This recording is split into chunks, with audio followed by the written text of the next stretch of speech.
লালন বলেছেন, মিলন হবে কত দিনে আমার মনের মানুষেরও শনে। সত্যি, এমন লোক হয়তো খুঁজেই পাওয়া যাবে না যে তার মনের মানুষের সন্ধান করে না। কিন্তু মনের মানুষ যদি মানুষই না হয়, তাহলে আজ এমনই এক অকল্পনীয় প্রেমের গল্প নিয়ে আমাদের নিবেদন, ললিতা।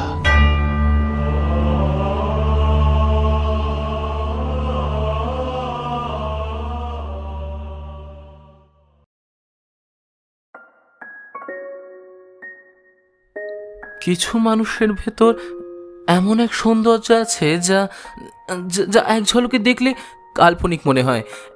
এমনই তার রূপ যে তার চোখের ওপর চোখ পড়লেই কেমন যেন হারিয়ে যায় সকলে।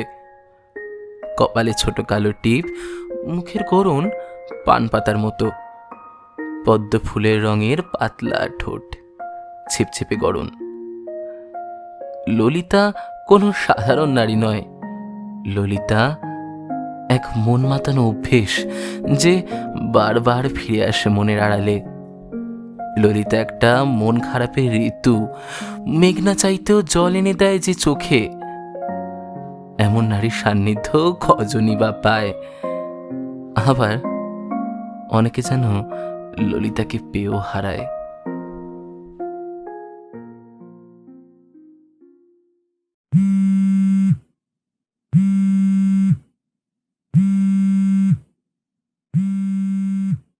কল রিসিভ করে অনিরুদ্ধ ইয়ার্কি স্বরে বলল, বলো মামুনি, কি হুকুম আছে আজ? কিন্তু রমিকার গলাটা শুনে সে থেমে গেল। কি হয়েছে রমি? মানে সব ঠিক আছে তো? তো গলাটা এরকম শোনাচ্ছে কেন? ফোনের ওপার থেকে রমিকার কান্না জড়ানো গলাটা হালকা ভেসে এলো। অনি, আমার সাথে প্লিজ একবার দেখা কর। আমার কেমন একটা লাগছে। হ্যাঁ, দেখা তো নিশ্চয়ই করবো, কিন্তু বল তোর কি হয়েছে? আরে বল। দেখা হলে আমি সব বলবো। অনি, আমার না মাথাটা কাজ করছে না। আমি বুঝতে পারছি না আমি কি করব। তুই একবার দেখা কর না প্লিজ। ঠিক আছে, আমি এক্ষুনি আসছি তোর বাড়িতে। তুই 2 মিনিট দে আমাকে, আমি এক্ষুনি আসছি। না না, এখানে আসতে হবে না। আমি যাচ্ছি তোর বাড়িতে আধ ঘন্টার মধ্যে।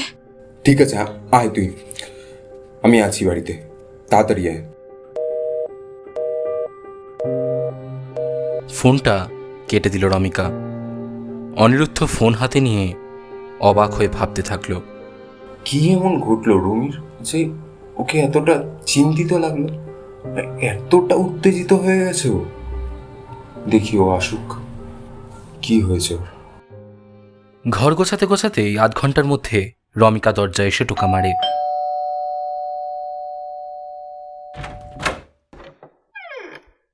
ওকে দেখে অনিরুদ্ধর কেমন একটা অদ্ভুত লাগে। জল দেবো? খাবি? হ্যাঁ হ্যাঁ। গ্লাসে জল ভরতে ভরতে আর চোখে অনিরুদ্ধ লক্ষ্য করল সোফাতে বসেও রমিকা ছটফট করছে কেমন একটা, বারবার ফোনের দিকে তাকাচ্ছে। জলের গ্লাসটা বাড়িয়ে দিল অনিরুদ্ধ। Thank you.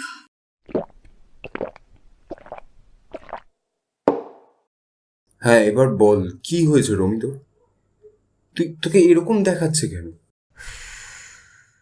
অনি, আমি ঠিক জানি না আমি তোকে কিভাবে বোঝাবো, but I think there is seriously something wrong with me here.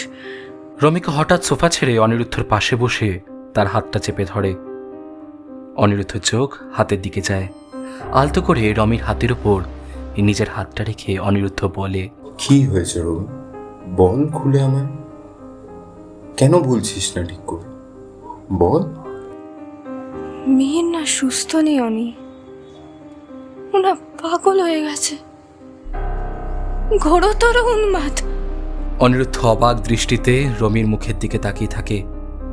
রমি বলে চলল, জানিস ওনা একা একা কথা বলে যায়, যেন যেন কাউকে সামনে দেখতে পাচ্ছে, দিনের বেলা রাতের বেলা, অলওয়েজ। একটা ঘোরের মধ্যে বাস করে কেমন একটা অস্বাভাবিক হয়ে উঠছে। অনিরুদ্ধ রমিকার হাতটা চেপে কাঁধটা একটু ঝাঁকিয়ে দিয়ে বলল, শান্ত হ, কুল ডাউন রুমি। দেখ, লেখকেরা এরকমই হয়। আর তুই আমাকে আর মিহিরকে ছোটবেলার থেকে চিনিস। তুই বরাবর জানিস যে ওর লেখার প্রতি ঝোঁক রয়েছে, আর ও এটার জন্য যা খুশি তাই করতে পারে। ওর একটু টাইমের দরকার, সেটা আমি মানছি, কিন্তু তুই কিছুতেই বুঝতে পারছিস না যে ওর টাইমের দরকার। ওকে একটু টাইম দে, দেখবি আবার সব আগের মতন হয়ে যাবে, আবার তোরা সুখে শান্তিতে থাকতে পারবি। তুই কেন বুঝতে পারছিস না এটা? আর সব থেকে বড় কথা রমি, যে তুই ওর সাথেই ওর এক ঘরে দিন কাটাস ওর সাথে, এরপরেও তুই ওকে বুঝছিস না, তাহলে কে বুঝবে ওকে? রোমিওর হাতটা ছাড়িয়ে নিয়ে উঠে দাঁড়িয়ে চিৎকার করে বলল, না অনি না, আমি থাকি বলেই বলছি। আমি জানি একটা লেখক যখন লেখে তখন সে একটা ক্যারেক্টার বিল্ড আপ করে, একটা ঘটনা সৃষ্টি করে। That is normal, but this is not normal অনি।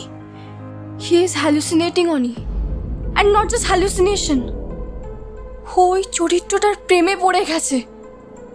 তুই জানিস ও ঘুমের মতো ললিতা ললিতা করে ওঠে। এক মিনিট, এই ললিতাটা আবার কে? ললিতা ওর গল্পের নায়িকা।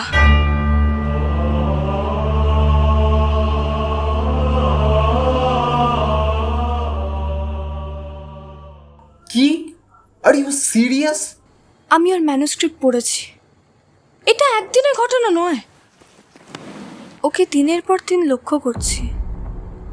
প্রথমে অন্যান্য চরিত্র নিয়ে যেরকম ভাবতো সেরকমই ছিল, কিন্তু আস্তে আস্তে কেমন একটা হয়ে গেল জানিস। উঠতে বসতে শুতে ললিতা আর ললিতা করে। প্রথমে ভেবেছিলাম কোনো অ্যাফেয়ার ট্যাফেয়ার হবে, আমি নজর রাখতে শুরু করি। তারপরে বুঝলাম কোনো অ্যাফেয়ার নয়, ও মানসিকভাবে রোগগ্রস্ত। তুই কি ওকে সাইকিয়াট্রিস্ট দেখিয়েছিস? যেতে চাইনি, একবার বাড়িতেও ডেকেছিলাম, হি একটা নর্মাল। আবার রাত্রিবেলা শুরু করেছিল। প্রায় ও রাতেই ওই লেখার টেবিলে বসে উল্টো দিকে চেয়ারে তাকিয়ে তাকিয়ে কথা বলে যায়। সে শুধু কথা নয় রে, জানা কথোপকথন। ওকে ডাকলেও সাড়া দেয় না, যেন এক ঘোরের মধ্যে বাস করছে ও। প্রথম শুধু ঘুমিয়ে পড়ার পর এরকম বকে যেত, আস্তে আস্তে 24 ঘন্টা কথা বলে। ইদানিং তো আমার সামনে। বলতে বলতে রমিকার গলা ধরে আসে, চোখ ছলছল করে ওঠে, যেন চোখের জল সব বাঁধ ভেঙে বেরিয়ে আসতে চায়। অনিরুদ্ধ হাঁটু গেড়ে রমিকার সামনে মেঝেতে বসে এবং ওর হাত দুটো চেপে ধরে বলে, রমি লিসেন টু মি। দেখ, আমি তোর ব্যাপারটা বুঝতে পারছি, আর তাছাড়া আমার মনে হচ্ছে এখানে ও একটু বেশি ডিপলি চিন্তা ভাবনা করছে দেখে এরকম আচরণ করছে। আর দেখ, ওকে একটু টাইম দিলেই মনে হচ্ছে গোটা ব্যাপারটা সলভ হয়ে যায়। একটু টাইম দে, দেখবি আবার তোরা আগে যেরকম ছিলিস সেরকমই দিন কাটাবি। তুই এত কিছু ভাবিস না, আর এরকম ভাবে তো ভেঙেই পড়িস না। ভেঙে পড়লে চলবে বল? এবার তাকা একবার আমার দিকে, তাকা। এবার তো হাস একটু, প্লিজ প্লিজ, একটু হাস। অনিরুদ্ধের কথাগুলো শুনতে শুনতে রমিকা শান্ত হয় এবং অল্প হেসেই ফেলে। অনিরুদ্ধ ওর গাল টিপে দিয়ে বলে, এই তো ভালো মেয়ে, তুই একটু বস, আমি জাস্ট তোর জন্য একটু লেমন গ্রিন টি নিয়ে আসছি। রমিকা চলে যাবার পর অনিরুদ্ধ সোফায় বসে ভাবতে লাগলো। রমিকা, অনিরুদ্ধ আর মিহির সে ক্লাস 1 থেকে একসাথে। স্কুলে ওরা 3 মাস্কিটিয়ার্স নামেও পরিচিত ছিল। ব্যান্ডের লিড ভোকালিস্ট আর ফুটবল টিমের ক্যাপ্টেন অনিরুদ্ধ ছিল স্কুলে প্রায় সব মেয়েদেরই দুর্বলতা, কিন্তু তার দুর্বলতা ছিল তার ছোটবেলাকার বন্ধু রমিকা। কিন্তু রমিকা তাকে কোনোদিনই বেস্ট ফ্রেন্ডের থেকে বেশি আর কিছু ভাবেনি। আইআইটি ক্র্যাক করার পর সে ভেবেছিল এইবার রমিকাকে বলেই দেবে, কিন্তু বলা আর হয়ে ওঠেনি। In a relationship with Mihir পোস্টটা রমিকা করেছিল ওর যেই অ্যাডভান্সের রেজাল্টের দিন। সেসব আজ প্রায় 7 বছর আগেকার ঘটনা। রমিকার মিহির গত 1 বছর ধরে লিভিনে আছে, খুব সম্ভবত সামনের বছর বিয়েও করবে। অনিরুদ্ধ একটা দীর্ঘশ্বাস ফেলে সোফায় মাথা এলায়। রমিকাকে সে কোনোদিনই ভুলতে পারেনি, পারবেও না হয়তো। অনিরুদ্ধ ভাবতে লাগলো, মিহির যদি সত্যি পাগল হয়ে গিয়ে থাকে, রমিকা কি তাহলে...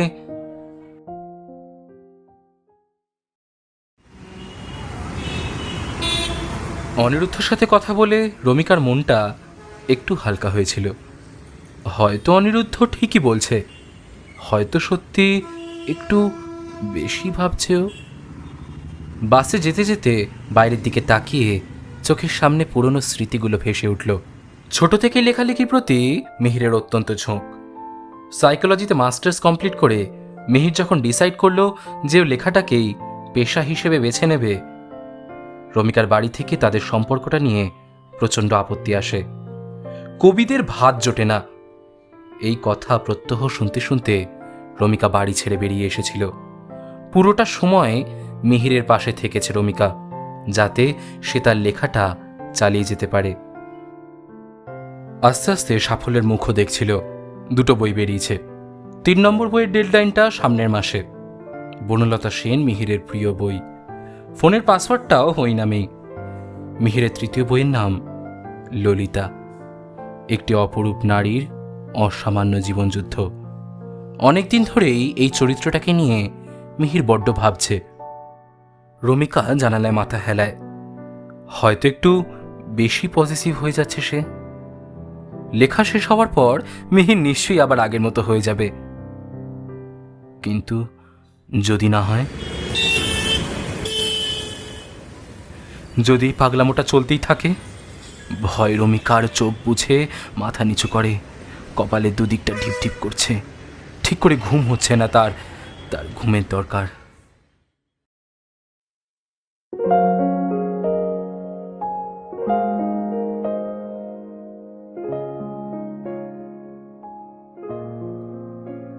ললিতা, ললিতা, তুমি এত সুন্দর, এত অপরূপ রূপ কি করে তোমার?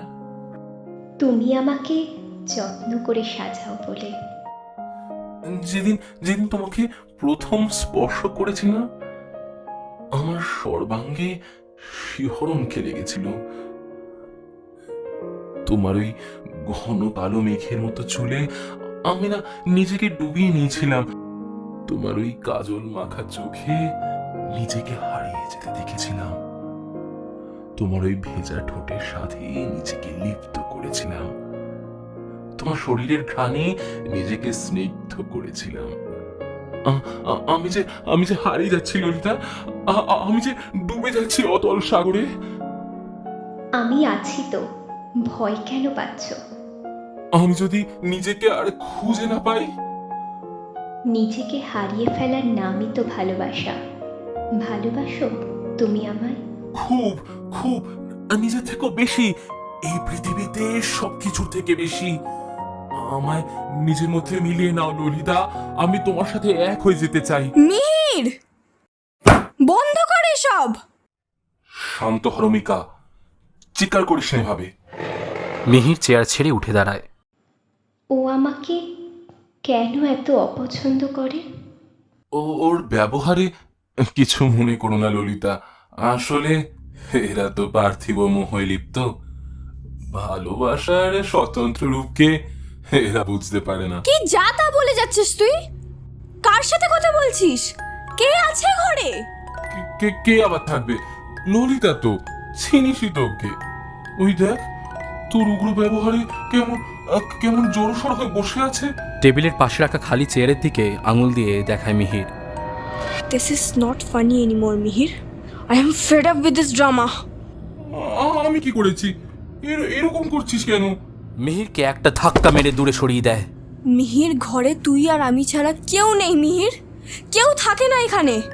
তুই হ্যালুসিনেট করছিস, তুই পাগল হয়ে যাচ্ছিস। You are going mad. তোর মনে হচ্ছে আমি পাগল হয়ে যাচ্ছি? ললিতা, কি বলছে শোনো, আমি নাকি পাগল হয়ে যাচ্ছি? কারণ কারণ আমি তোমার সাথে কথা বলছি বলে। আমাকে হিংসে করে জানো তো, ওই জন্যই তোমাকে এসব বলছে, যাতে তুমি আমাকে ভুলে যাও। হিংসা করে নাকি? খুব ভুল কিন্তু বলনি। কান্নায়, রাগে, অবিশ্বাসে রমিকা নিজের মাথা চেপে ধরে চিৎকার করে ওঠে। মীর, মীর, হাসিটা বন্ধ কর, হাসিটা বন্ধ কর। তুই পাগল হয়ে যাচ্ছিস।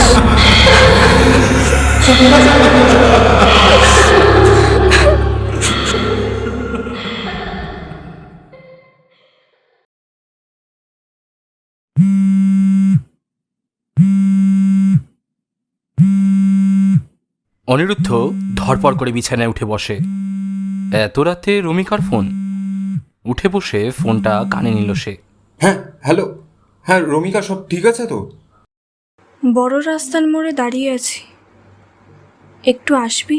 এক ঝটকায় বিছানা থেকে উঠে পড়ে অনিরুদ্ধ। দাঁড়িয়ে আছিস মানে? একা? আরে এত রাতে তুই রাস্তায় দাঁড়িয়ে আছিস? বাইকের চাবিটার জন্য টেবিলের উপর হাতড়াতে হাতড়াতে বলে সে। কোনো উত্তর আসে না। হ্যালো, হ্যালো, হ্যাঁ শুনতে পাচ্ছিস? Hello, hello. পাচ্ছি। তুই কি আসছিস? আমি এক্ষুনি আসছি, তুই 2 মিনিট দাঁড়া। আর যেখানে আছিস সেখানেই দাঁড়াবি, তুই কোথাও নড়বি না। আমি আসছি এক্ষুনি, দাঁড়া। একটা টি শার্ট গায়ে গলিয়ে চাবিটা নিয়ে দৌড়ে বেরিয়ে গেল অনিরুদ্ধ। তার মাথা কাজ করছে না। এত রাতে রমিকা বাইরে একা কি করছে? সব ঠিক আছে তো? মিহিরের কিছু হলো নাকি?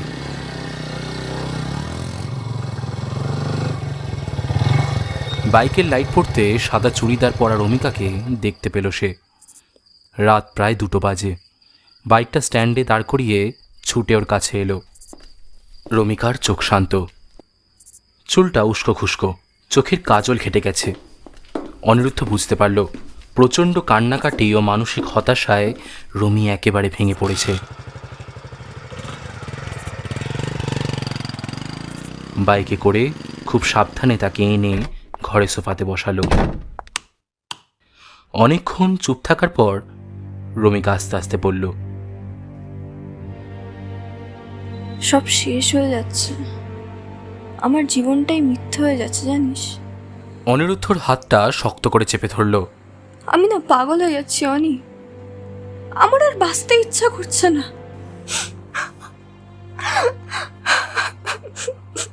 অনিরুদ্ধ রমিকার মুখটা চেপে ধরে মাথাটা নিজের বুকের মধ্যে চেপে নেয়। চুপ কর, একদম এইসব কথা মুখে আনবি না।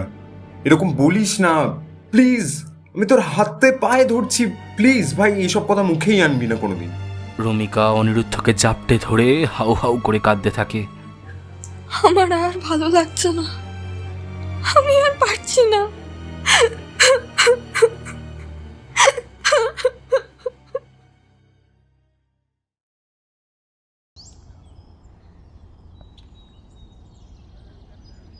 সকালের মিষ্টি রোদ জানালার ফাঁক দিয়ে এসে রমিকার ঘুমন্ত মুখের ওপর পড়েছে। অনিরুদ্ধ এক দৃষ্টিতে সেদিকে তাকিয়ে থাকে। এত কাছ থেকে এভাবে সে তাকে কোনোদিনই দেখেনি। আলতো করে মুখের ওপর পড়া চুলটা সরিয়ে দিল রমিকার। অনিরুদ্ধর ভিতরটা উথাল পাথাল করছে, ইচ্ছা করছে রমিকার আরও কাছে যেতে। আঙুলের মৃদু স্পর্শে তার কোমল ঠোঁটের ছোঁয়া অনিরুদ্ধ অনুভব করল। ইচ্ছাটা ভেতর দিয়ে খুব জোরালো হয়ে উঠল। রমিকার চোখের পাতা নড়তে হাত সরিয়ে নেয় সে। কি রে, ঘুম হলো কাল? রমিকা চোখ খুলতে অনিরুদ্ধ হাসি মুখে জিজ্ঞাসা করে। উঠে বসে এলোমেলো চুলটা ঘাড়ের এক পাশে নিয়ে হালকা করে মাথা হেলিয়ে উত্তর দেয় সে। রমিকার গলার বাঁ দিকের তিলটা ছোঁয়ার জন্য অনিরুদ্ধর ভিতরটা বড্ড মোচড় দিয়ে উঠল। অনি, থ্যাংক ইউ। অনিরুদ্ধর ঘাড়ে আলতো করে মাথা রাখে রমিকা। তুই না থাকলে যে আমি কার কাছে যেতাম আমি জানি না। অনিরুদ্ধ নিজেকে আর চেপে রাখতে পারে না। রমি, আমি তোকে বড্ড ভালোবাসি রে, খুব ভালোবাসি। হালকা হেসে রোমিওর দিকে তাকিয়ে বলল, সে তো আমিও বাসি, তুই তো আমার বেস্ট ফ্রেন্ড হোস। অনিরুদ্ধর ভিতরটা কাঁচের মতন ভেঙে চুরমার হয়ে গেল। এক ধাক্কায় ওকে বিছানার উপর ফেলে হাত দুটো চেপে ধরল। রমিকা অনিরুদ্ধের এই ব্যবহারে হকচকিয়ে যায়। ফেড আপ হয়ে গেছি আমি তোর বেস্ট ফ্রেন্ডের নাটক করতে করতে। তুই কিছুতেই বুঝতে পারিস না আমি তোকে কতটা ভালোবাসি। লাগছে। এক ঝটকায় রমিকাকে তুলে বসিয়ে কাঁধটা ঝাঁকিয়ে দিয়ে অনিরুদ্ধ বলল, আমারও লাগে, প্রত্যেকটা মুহূর্ত লাগে যখন তোকে ওই পাগলটার সাথে ঘুরতে দেখি, থাকতে দেখি। অনি, কি বলছিস তুই? অনি অনি অনি, যখন যা দরকার পড়ে আমি ছুটে চলে আসি তোর কাছে তোকে হেল্প করতে, আর ইন রিটার্ন আমি কি পাচ্ছি সেটা একদিনও ভেবেছিস? তোকে তো আমি আমার আরে রাখ তোর বন্ধুত্ব। রমিকার মুখের কাছে এসে অনিরুদ্ধ ক্রূর হাসি হেসে ওকে বলল, মিহির তো পাগল হয়ে যাচ্ছে এবার। একটু একটু করে এগিয়ে আসে সে, ঠিক যেমন বাঘ তীক্ষ্ণ দৃষ্টি দিয়ে তার শিকারের দিকে এগোয়। রমিকার শরীর অবশ হতে শুরু করলো। কাঁপা কাঁপা গলায় এসে বলল, অনি না, প্লিজ না, এরকম ভাবে আমাদের ফ্রেন্ডশিপটা শেষ করে দিস না। বাল ছেড়ে গেছে তোর বন্ধুত্বে। যখন তুই যা চেয়েছিস তখন আমি সব তোকে দিয়েছি, যেভাবে হয় সেইভাবে আমি তোর পাশে থেকেছি, আর আজ যখন আমার তোকে চাই তখন তোর এটাকে পাগলামো মনে হচ্ছে। আর বিশ্বাস কর, আমি আর ওই পাগলটাকে জিততে দেখতে চাই না। যেভাবে হোক আজকে তুই আমার হবি, আমি কিছুতেই ওকে আমি জিততে দেব না, কিছুতেই না। শেষ কথাটার সাথে অনিরুদ্ধ রমিকার হাত ধরে হ্যাচকা টানে। অনিরুদ্ধ নিজের বাম গালে হাত দিয়ে পাথরের মূর্তির মতো দাঁড়িয়ে থাকে নিষ্পলক দৃষ্টিতে। আর এক সেকেন্ড অপেক্ষা করে না, বিদ্যুৎ বেগে রমিকা ঘর ছেড়ে বেরিয়ে যায়। অটোতে বসে সে মুখে হাত দিয়ে কান্না চাপার চেষ্টা করে। তার সমস্ত শরীর কাঁপছে। যাকে এত ভরসা করেছিল সে যে তার সাথে এরকম করবে সে তার স্বপ্নেও ভাবতে পারেনি।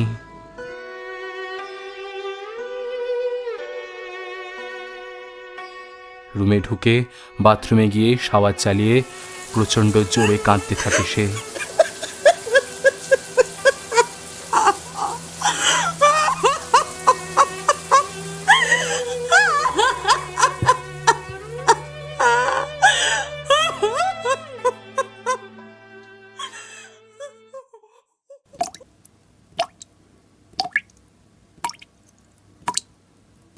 রমিকা এখন পুরো শান্ত।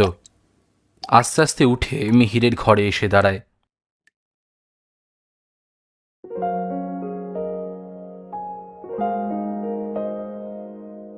তোমার এই যেন ভালোবাসিয়াছি শতরূপে শতবার, জনমে জনমে যুগে যুগে অনিবার, চিরকাল ধরে মুক্ত হৃদয় গাথি আছে গীতহার। মিহির হাত বাড়িয়ে হাওয়াতে অল্প নাড়তে থাকলো, যেন কাউকে স্পর্শ করছে। চোখে তার এক অদ্ভুত প্রাণময় দৃষ্টি, মুখে তার স্মিত হাসি। কত রূপ ধরে পড়েছ গলায়, নিয়েছ সে উপহার, জনমে জনমে যুগে যুগে অনিবার। আমরা দুজনে ভাসিয়া এসেছি যুগল প্রেমের স্রোতে, অনাদিকালের হৃদয় উৎস হতে।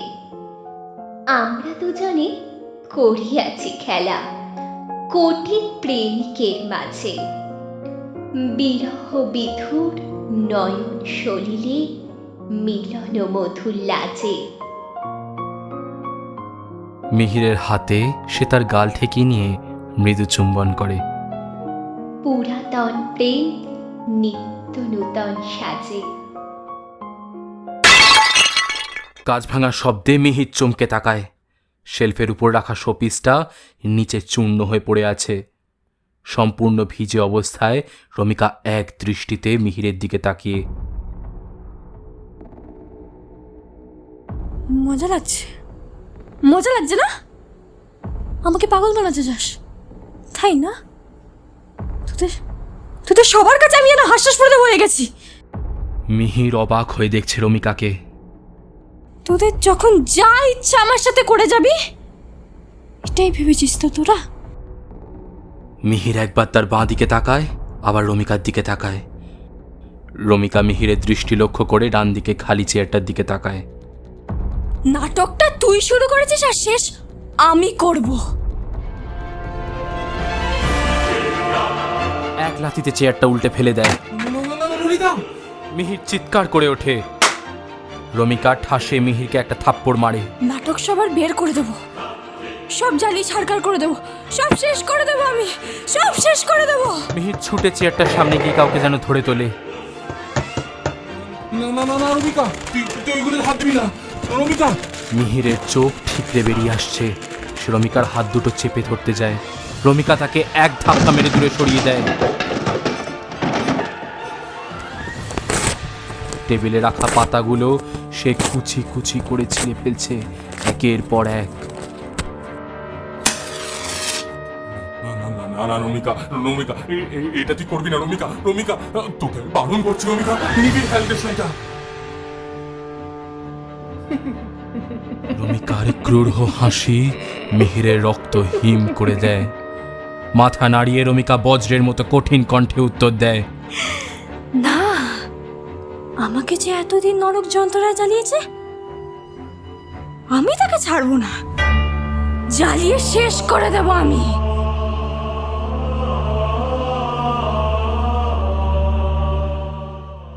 না না না না রমিকা, রমিকা করিস না রমিকা, না। রমিকা দেশলাইটা কাগজগুলোর উপর ছুঁড়ে ফেলে দেয়।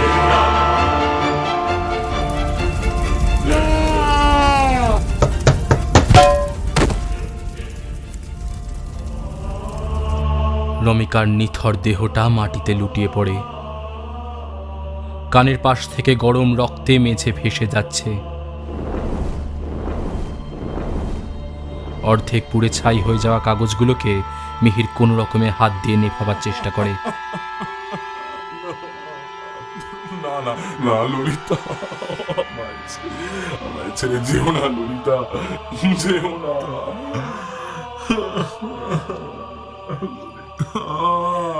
ললিতা। আলতো হাতের ছোঁয়ায় মিহির পেছনে তাকায়। ললিতা, ললিতা তুমি আছো ললিতা? আনন্দের কান্নায় সে ললিতাকে জড়িয়ে ধরে। তুমি না চাওয়া অবধি যে আমার ছুটি নেই। মিহিরের মাথায় হাত বোলাতে বোলাতে ললিতা বলে। মিহির মাথা তুলে ললিতার হাত চেপে ধরে বলে, কথা দাও, কথা দাও, তুমি আমাকে কথা দাও, তুমি আমাকে কখনো ছেড়ে যাবে না, কোথাও যাবে না। মৃদু হাসিতে ললিতা মিহিরের মাথাটা নিজের কোলে রেখে আলতো বোলাতে থাকে। আজই সে চির দিবসের প্রেম অবসান লভিয়াছে, রাশি রাশি হয়ে তোমার পায়ের কাছে। নিখিলে সুখ, নিখিলে দুঃখ, নিখিল প্রাণীর প্রীতি, একটি প্রেমের মাঝারে মিশেছে সকল প্রেমের স্মৃতি, সকল কালের সকল কবির গীতি।